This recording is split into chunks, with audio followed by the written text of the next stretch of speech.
rugby for the Austin Huns a couple months ago. I had a traumatic brain injury, cracked my skull. Some of the symptoms, light sensitivity, major pain, headache pains, as well as sounds were really affecting me. It kind of messed me up. I wasn't sure if I was ever going to be able to come back to it. So the doctor didn't really have a treatment plan besides time and rest. So I wanted to find something to get me back to normal faster. On the first treatment, I felt amazing. My headache instantly went away while I was in the chamber. After 5 treatments, my light sensitivity went away. My headaches were gone. After 20, my CAT scans came back normal. The brain waves were great. I'm super excited. I feel amazing. I'm looking forward to what improvements that come to follow.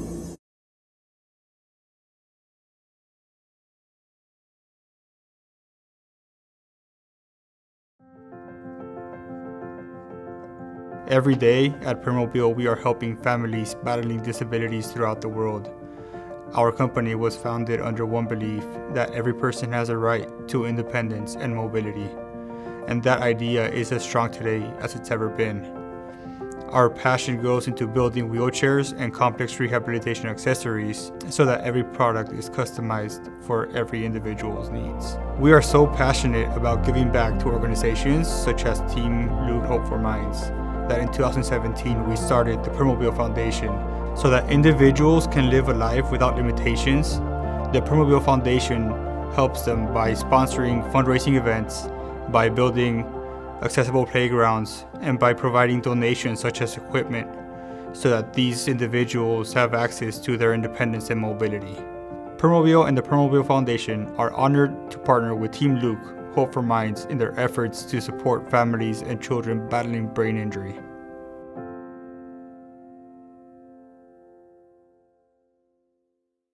So thank you all, good morning, and I will be presenting some postural considerations for brain injury.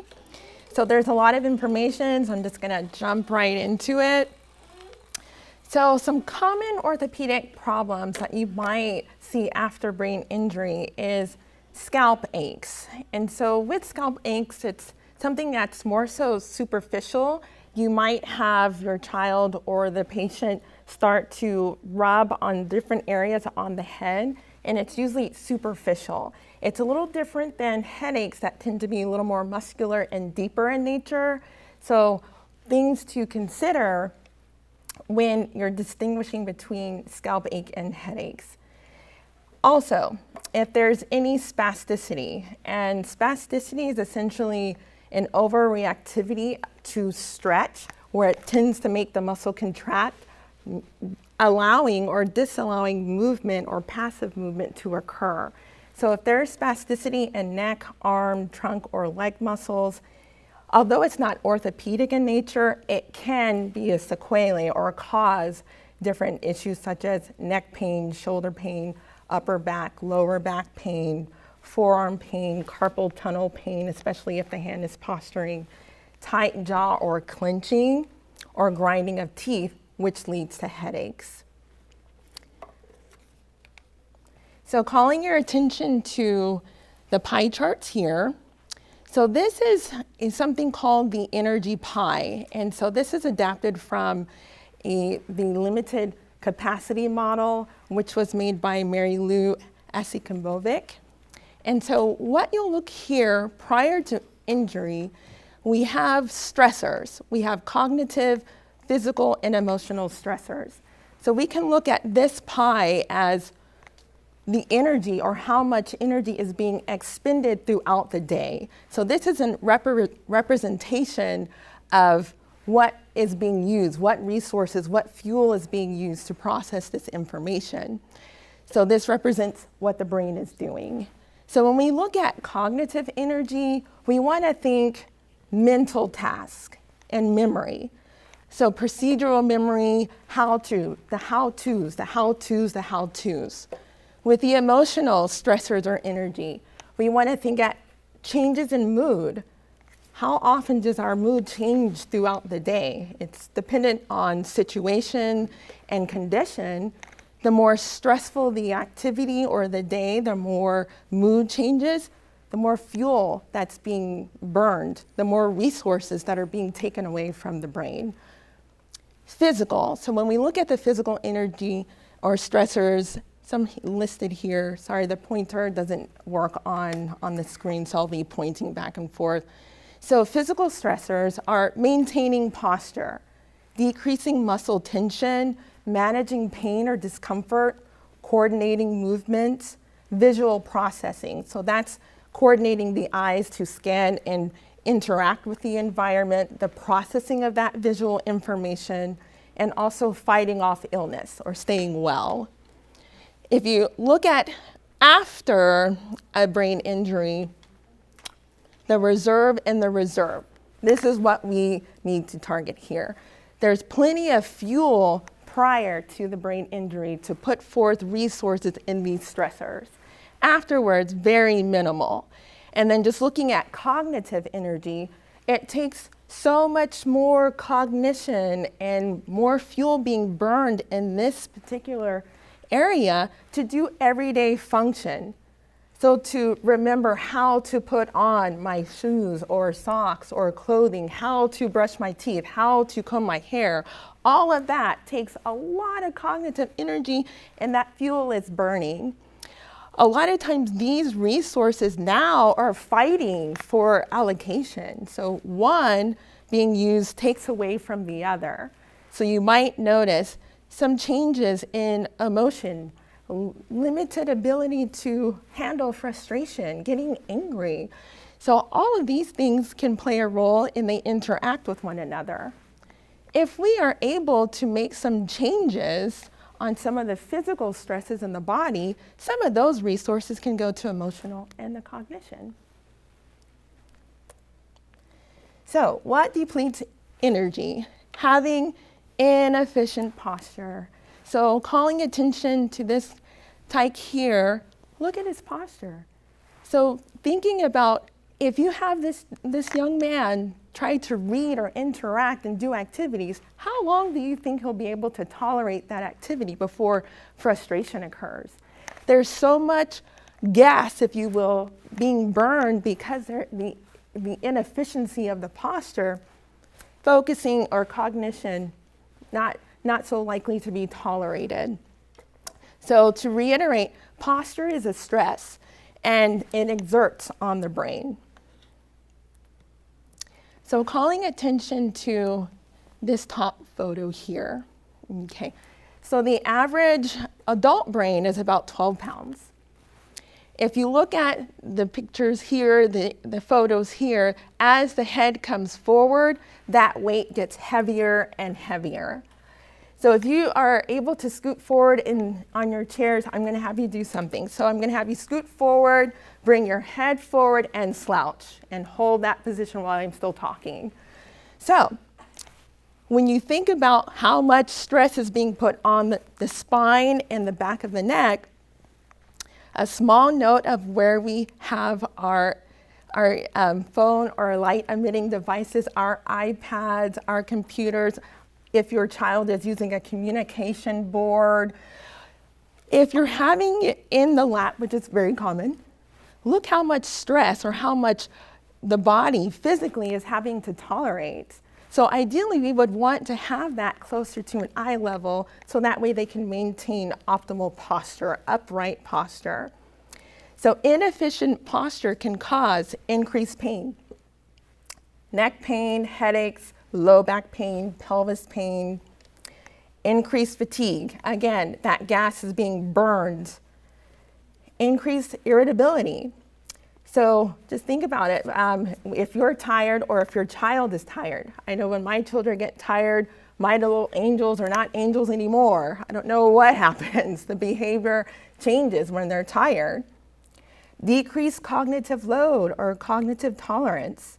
Interruption in sleep pattern, muscle imbalances. And when your neck is forward, you might feel that pulling sensation in the front of the neck. That's your deep cervical flexors being put on stretch.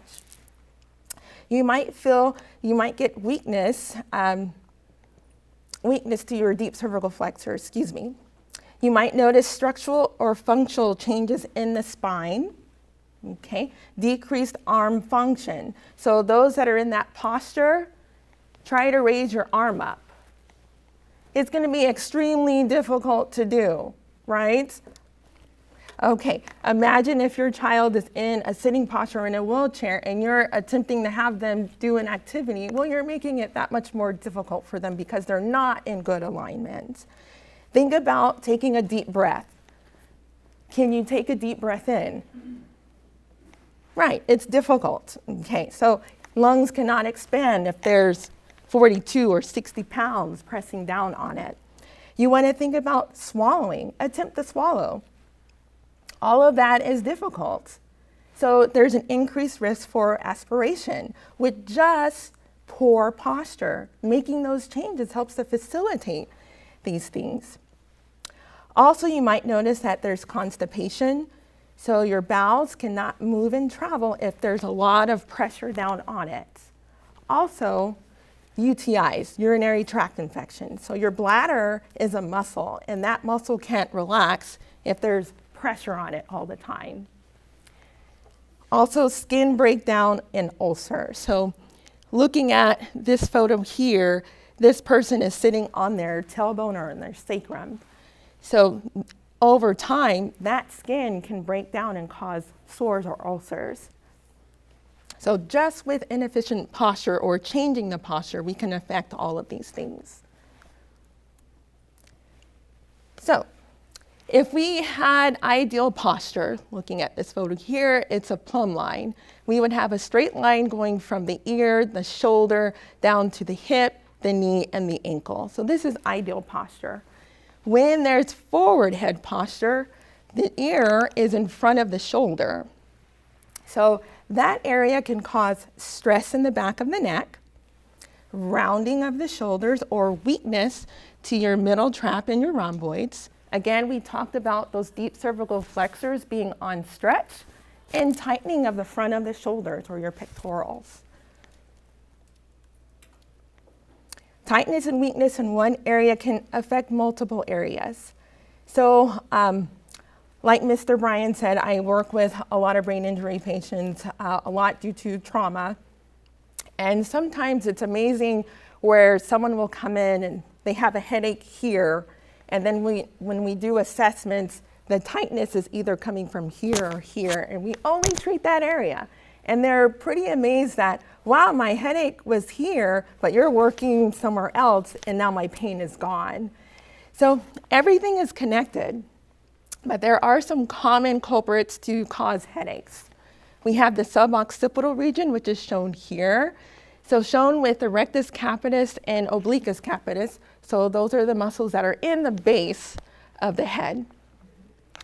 We also have the levator scap and the upper trap muscle here. So those are the ones that tend to elevate the shoulders, okay? We have the procerus and the frontalis muscle, which are shown here. So if one tends to squint a lot or they're having a lot of visual issues, that might be a cause of some muscle tension that may cause headache. The temporalis, which is here. So this is where the clenching and the grinding of teeth may cause headaches, where that muscle tightens. So again, to reiterate, decreased strength in your deep cervical flexors, which are here, longus, capitis, and coli, which tend to stabilize the neck in a downward position. If they're forward, that weakness can tend to cause tightness in the back, which can precipitate headaches. So, eye position influencing neck position. Ideally, if we are in neutral, our eyes are usually pointing straight ahead.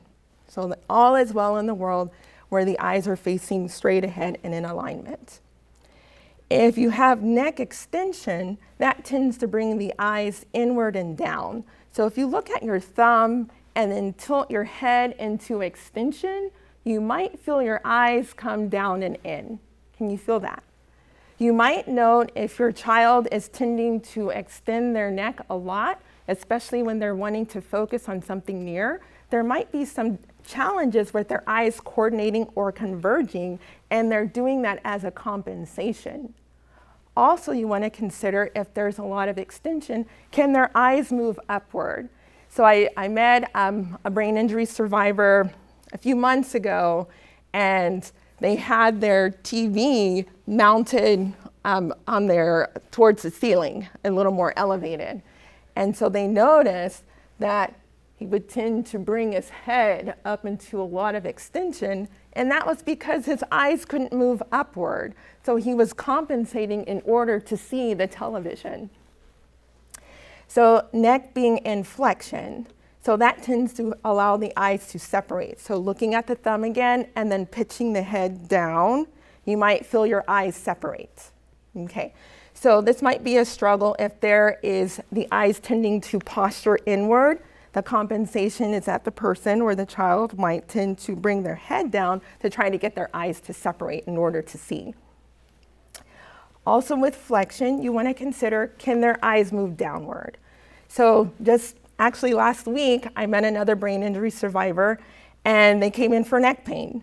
So the gentleman or a young man came in, and his neck was pretty much all the way down towards his chest.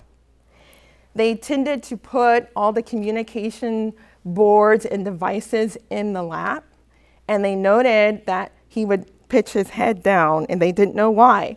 When they were in the Arjo walker, he tended to do it more when they were walking. And so when we did the assessment, his eyes wouldn't move downward past midline. So that was his compensatory strategy. He couldn't see his world down here, so he brought his head down to it. Noting some rotation or tilts in the head, consider restrictions in the eye motion. There may be double vision where they're seeing double, double, double, or they might be having nystagmus, and that's an involuntary jerk of the eye.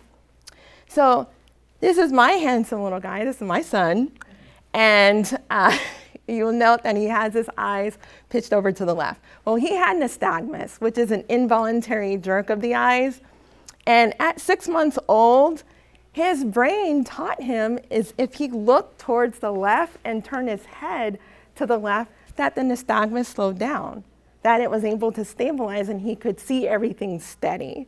And so as a secondary effect, he got torticollis, which is a posturing of the neck, so there was some tightness that we had to address in therapy. But if you're noticing some tilting, you might consider, oh, is there something happening in the ocular motor system? So looking at this baby here with the eye, so we're gonna pay attention to this eye right here, where the eye that's a little bit pitched out. She has a condition called superior oblique palsy. And so the eye loses its ability to move downward and rotate the eye inward. The classic presentation that you'll see 9 times out of 10 is that their head will rotate away from the affected eye. So she's rotated a little bit to her left. She's going to have a little bit of a chin tuck down and a head tilt this way. So this is the compensation to, since the eye muscle is not bringing the eye either down or inward, to prevent seeing double all the time. So your brain is going to find a way to try to make your visual world better so you can interact with it. If you're noticing a lot of tilting in sustained positions, you would like to seek neuro-ophthalmology or neuro-optometry for further assessments. So cervicogenic dizziness or headaches. So that's essentially dizziness or headaches stemming from the cervical spine. So this occurs about 67 to 77% of the cases with dizziness at the time of brain injury, and it's associated with a prolonged recovery. You might notice that there's some muscle trauma or inflammation, dysfunction in the neck position. You might notice some tilts there, shoulder pain and stiffness, restrictions in neck motion. You might notice occipital headaches or headaches in the back of the neck, blurred vision, lightheadedness, postural imbalance. They might have the drunken sailor walk. They might have nausea. They might have a feeling that they're just not there, they're out of it. They might report these symptoms just sitting there. So a lot of times someone will associate, oh, they get dizzy when they're turning. These individuals might be sitting there and they just have these symptoms just sitting because the neck has dysfunction. This may lead to anxiety or avoidance behavior. Why doesn't Sally want to turn her head? Why can't we lay her down on that side? It's because it's stimulating either dizziness or headaches. So out of those polled with cervicogenic symptoms, 87% reported that they had headaches, 92% had neck pain or stiffness, 90% had arm, shoulder, or pain, and 85% had disorientation. So if your child can communicate any of these things to you, you want to seek a vestibular rehab therapist in order for further assessment and treatment. Okay, spasticity. So it's a velocity-dependent increase in muscle tone resulting from an hyper-excitability to stretch. So meaning that stretch occurs and the muscle contracts, and it resists you from passively moving. This occurs in about 38% of patients that will develop spasticity over the first 12 months after brain injury. Spasticity and clonus, which is an involuntary rhythmic contraction, occur hand in hand. So for instance, if there's a quick stretch on the bicep, that hand might pulse a bit. The wrist might pulse if there's 4 finger flexors. The leg might jump back and forth after a quick stretch. The calf or the foot may bounce a bit. The jaw may oscillate up and down after a quick stretch. So optimal positioning can help to decrease spasticity.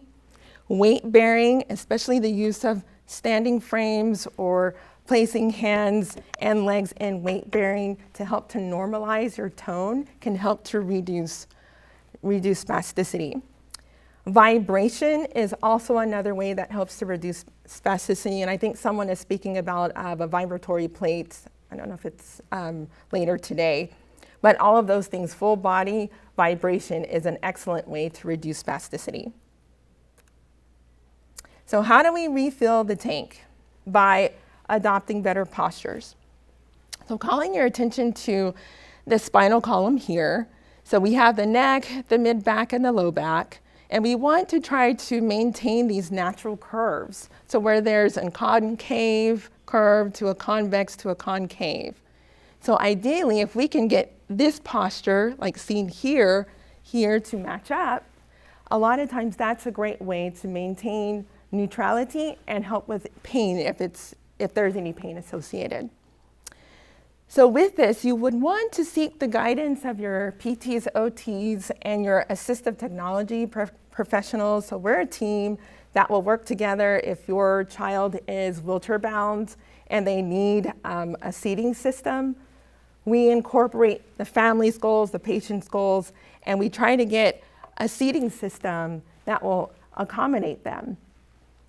So we might use some lumbar support, whether it's an external or built in to the wheelchair. And then also looking at proper wheelchair cushions. So the wheelchair cushion itself can help to bring your pelvis forward, which will help with that curve here. And the rest of the spine normally follows that movement. So if we can just correct it with the proper cushion and having the legs in proper alignment, we are in business. So you want to ideally have the hips being slightly higher than the knees. So that way it helps your pelvis to stay forward and not collapse. We want the feet to be in neutral, as shown here. And we also want the arms and the shoulders to be relaxed when in the wheelchair. Having the trunk positioned about 30 degrees back, if you think about scooting out forward in your chair again and sitting up, where you're fully up against gravity, you might feel your body having to work more, right? So if there's any weakness or mixed with weakness and tightness, if we can just get the trunk to come back about 30 degrees where gravity is helping to hold that person in position versus them having to work so hard to stay up, especially if there's weakness in place. We want to consider using either head straps or head supports to keep their head in neutral if there's weakness involved, as well as chest straps and lateral support to keep their trunk centered. So stretching. So there was a request about talking about general stretches, so I will talk about general stretches, but I just want to have a side note that if you're working with PT, OT, or speech, usually when we're working with patients, we kind of learn their body, and because every body is different, we kind of learn what works well for that person. So you would have more of a customized stretch from your healthcare professionals working with your child, but I am going to go over general stretches. So be mindful that a tight muscle may also be a weak muscle, and stretching would not be indicated. So had another TBI survivor that came in, and they came in for shoulder pain. And I said, okay, well, let's take a look at a few things. And I said, can you shoulder shrug? And so the shoulder shrug looked like this. So they didn't have the strength on that side to raise their shoulder up. So if I just went based on, oh yes, the muscle is tight, let's stretch it, that would have been the wrong thing to do.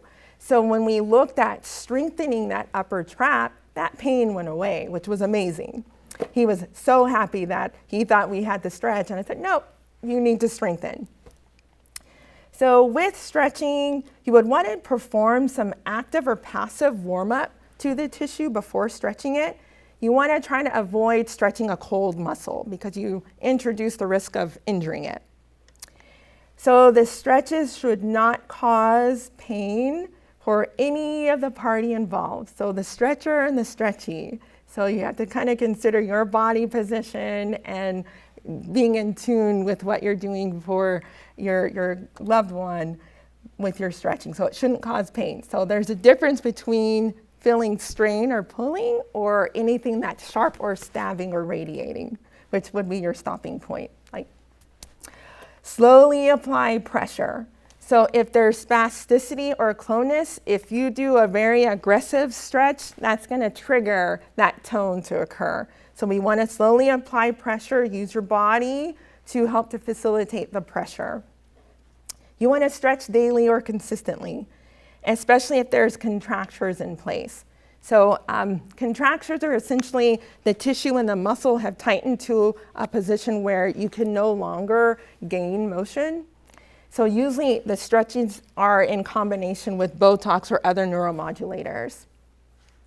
You want to hold the stretches for at least 30 seconds, or if not 30 seconds to a minute.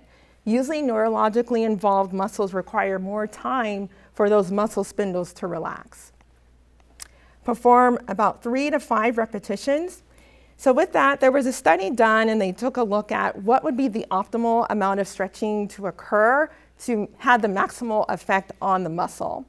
So they found that 3 to 5 reps was the ideal number. So it wouldn't matter if you're doing 20 stretches in a row, there's no other additional benefit from doing that many stretches that time in a row. So we want to work smarter, not harder in this regard, and you want to stretch throughout the day. So one time a day may not be enough. You might have to have regular intervals of stretching every few hours or every couple of hours. So the rate of it, the amount of frequency, is what's going to make the difference in the muscle. You want to consider splinting, casting, or bracing. So in cases of weakness or low tone or high tone, we have bracing here, which a static brace will just hold that joint in the position to keep a sustained stretch. You can look at static progressive stretch splints here, which is here, where it has a ratchet where you can add more and more tension as you gain more motion. And then there's dynamic splinting where springs can add more stretch to it. Serial casting here. So this is where you're looking at putting on a cast over a series of weeks or months, and that cast gets changed as you gain more and more motion. So this is the beginning, and then as the individual had more and more motion, that cast changed because they're gaining more motion. Okay, so talking about some stretches. So typical tight muscles, we talked about the suboccipital regions or the neck extensors. Love this stretch here. So if you look at the space between your index finger and your thumb, you would place that on your loved one's chin. and you would just direct a pressure going backward to cause a double chin. So what you would do there is just holding sustained pressure. I like to do a little bit of rotation because, again, rotation helps to relax the muscle a bit more. You can do this sitting or lying down. Just the pressure would be here and you would just oscillate a bit. So upper trap and levator scap stretches, which are shown here. So ideally, if we were stretching our left side, we would keep our left shoulder down, look to the right, and then look down towards the right hip. So you might feel a stretch happening on the top of the shoulder. You would take the hand and just guide it down towards that right hip to put more stretch on the muscle. We also have the pec stretches, which are shown here. So note that the person has their knees bent to protect their spine.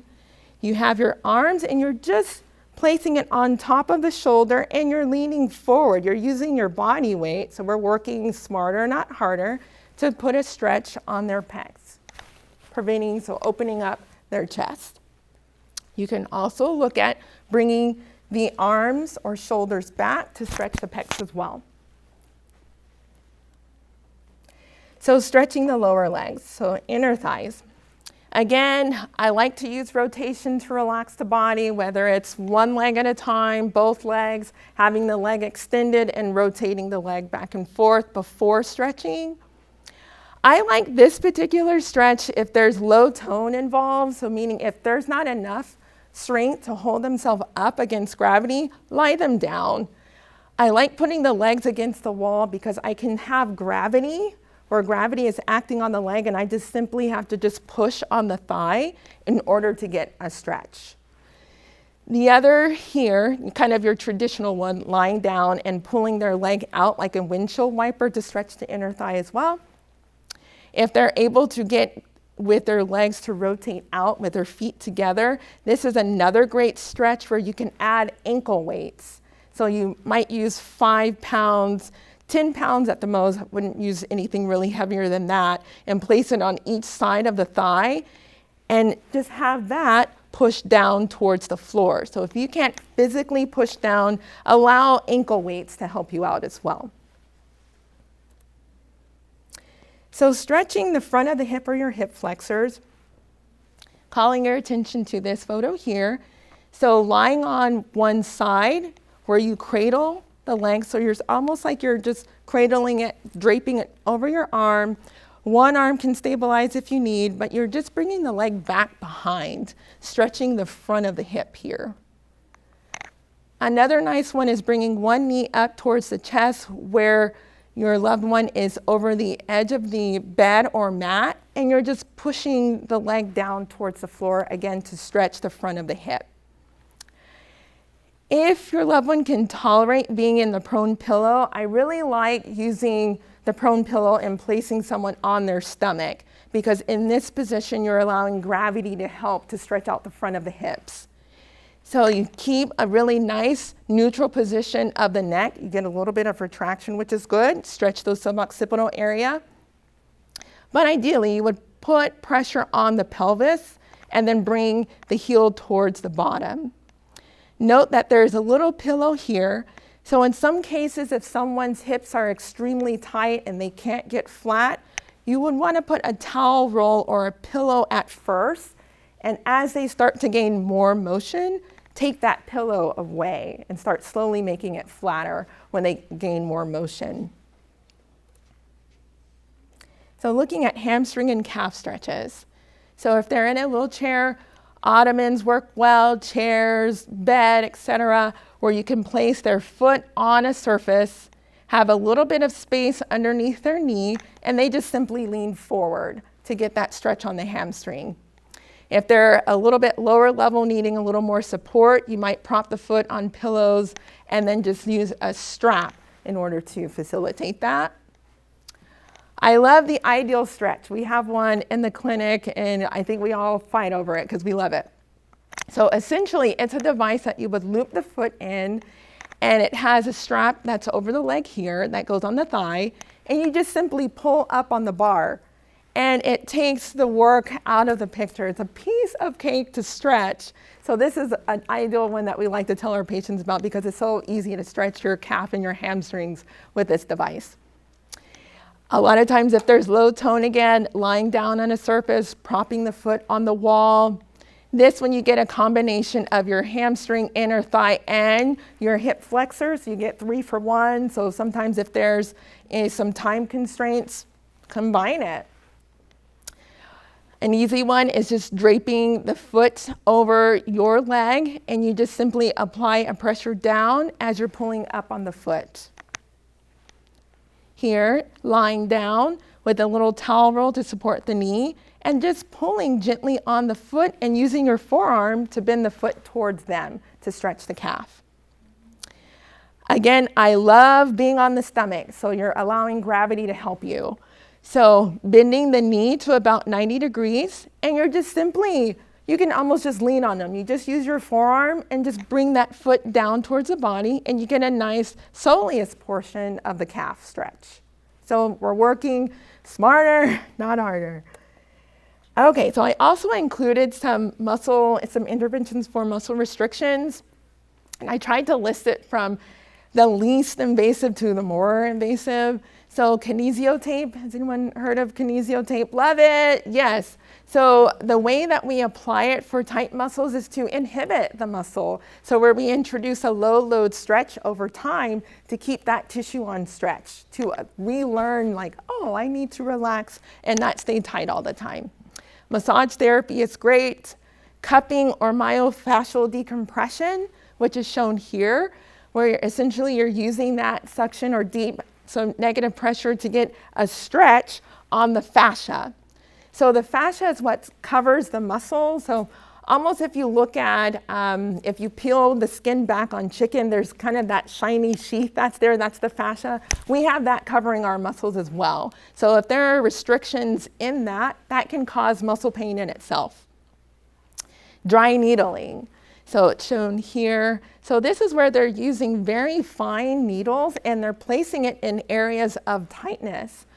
It's been traditionally associated with orthopedic conditions or trigger point releases, but there are more now studies being done where they're using it on spasticity, and they're having some really promising results with it. So using that in areas where the spasticity is higher in the muscle belly and having it relax over time. And then we have the Botox or neuromodulators, where essentially they're introducing a protein that blocks the chemical reaction that causes a contraction so the muscle can't contract. So it's a temporarily pause, if you will, from the muscle contracting in order for you to get more range of motion. So usually if there's a restricted joint, and this is the culprit here, they'll put the Botox here and you can stretch to gain more motion. So Botox is great in combination with splinting and stretching. So sleep is uber important. This is how we recharge our brain. So going back to the energy pie with that reserve, this is what's gonna fill your tank is sleep. And so sleep, unfortunately, there's a lot of sleep disorders and brain injury, about 3 times more common in the brain injury population than the general population. And 60% of brain injury survivors experience long-term difficulties with sleep. The literature says we want to facilitate about 8 to 10 hours of sleep. And we know that pain can interrupt that sleep pattern. So we want to consider what positions can be more comfortable to minimize pain's effect on sleep. So if you look at the top photo here, just simply putting a towel roll or a pillow can help to facilitate the spine being in a more supported, neutral position. The body pillows work excellently for positioning the pelvis, the lower leg, and the arm for more neutral positions. So I want to call attention to what we call the waiter's arm. So if there's increased tone or even low tone, we want to be able to position the arm to where we can limit the contractures. Once contractures happen, it's a lot of effort and work to try to get that range of motion back. So if we can limit that, great. So we call it the waiter's arm. So whether your loved one is sleeping on the side that's affected or if the limb that's affected is on top, we want to try to adopt the waiter's hand position. So ideally, we would want this elbow to be a little bit farther out. So where the arm is away from the body, it's externally rotated or moved away towards the back, and then the wrist is in slight extension. So studies have shown that if you position the arm in this position, you can limit contractures for those that are having spasticity and increased tone. So again, using wedges or pillows. So if there is a challenge with mobility during the night, so if your child or loved one is not as mobile and they don't have good sensation, we want to try to use a wedge to float their heels, what we call. So where there's not direct pressure in their heels, because that's one way that they can get a pressure ulcer if there's pressure on that bone all night, especially if they can't move. So we want to float those heels to take pressure off. The only challenge with this photo is that it puts the foot down. And so you have your heel cords, and we don't want those to get tight because that can cause a contracture. So you want to use this in combination of something called a POTUS boot, which tends to put the foot on stretch, or a Strasbourg sock, where it has a strap that you can place to put the foot on stretch during the night. This is a nice positioner for the neck. It's a cervical pillow, and they come in varying sizes, but it's a nice way to reserve the natural curve in your cervical spine. So positioning is ideal. So where you can buy some of these products. So I love optp.com, and so you can get some of the lumbar positioners for sitting, and then you can also have them for lying down, the cervical pillows that you can get there. You can also use at times to relax the back store. They have them in the store sometimes, and you can trial them and you can see if it will work out for your loved one. And so great place to go, and they have a really good policy. If it doesn't work out, they're more than willing to exchange. PerformanceHealth.com is another place that you can find some of the leg positioners and also the prone pillow that I was referring to, where you have the person on their stomach. They sell that product. The TSidealProducts.com is where you get the ideal stretch. So that's the device that you can loop the foot in and pull up on the bar to get your hamstring and calf stretches in. So I have some references here, and would be more than happy to entertain any questions if there are any. Where's your clinic? Where do you work out? Yeah, so I work at St. David's Rehabilitation and Rehab Without Walls. So 32nd Street, main St. David's in downtown Austin, and then Rehab Without Walls. Our office is in the Arboretum area, but we do therapy everywhere. So that's the fun part of it. Do you see a particular range of age? Children? Yeah, so with Rehab Without Walls, we start at 8 years old and up, and then at St. David's, it's adolescent, like teenagers up to adults. Okay. Mm-hmm. I have a question. If we're from another city and we're looking for a PT, what are we looking for in a PT that, I mean, obviously it just has to work for our child, but kind of going over some of the things you went over. Yeah, so if you can get... Some of the good questions to ask. Do they do vestibular rehab, and do they have any background with vision therapy, or at least screening for visual deficits or dysfunction? Because a lot of times the vision can drive some postural changes, and just identifying that is half the battle. So if they have experience with that in vestibular therapy, I think you'll be great. Okay. Do you have any other resources for places like DFW area? Yeah, so there's the VEDA.org website, and they have a list of vestibular therapists in different areas around the country. So that's a really great resource to find a clinician that has that vestibular rehab specialty. Any comments on pressure mapping? Oh yes, we use pressure mapping for the cushions. We love pressure mapping because when one is having to sit for 8 and 10 plus hours and they're in a cushion that is not appropriate for them and they get skin breakdown, that's something that can be easily avoided. So usually when we're doing a wheelchair evaluation with the ATP, we do pressure mapping to see which cushion helps to unload the best. Yeah, so Ride Design and Jazz has some really great cushions that tend to unload those bony structures of the pelvis in the back. And similarly, ALAL, alternate low air loss. There are cushions out there that we use them for patients that have like Parkinson's that they know they're supposed to move, but they just don't. Yeah. So where, yes, like a rojo. So yeah, where it can facilitate movement because the air gets displaced in different areas as one is moving. Yes. Even without you having to do it though. Right. Right. Yes. Those are great. So I would say for those with Parkinson, the goal is to initiate movement. So if there's low tone, we want to provide stability. So we probably wouldn't choose that type of a cushion because we want to stabilize so that way their spine can be, their pelvis can be supported. So it just depends on the client. Yeah. So, but Parkinson, yes, that would be more than appropriate. What was that VITA website one more time? VE, so V is in Victor, E, D is in dog, A.org. Okay. Is this presentation also going to be available with the rest of the? I believe so. Yeah. I believe so. Okay. Yeah, but VITA is a great organization. Did you have a question? Oh, you're okay? Okay. Any other questions? Thank you guys for your time. So here's some of my information here.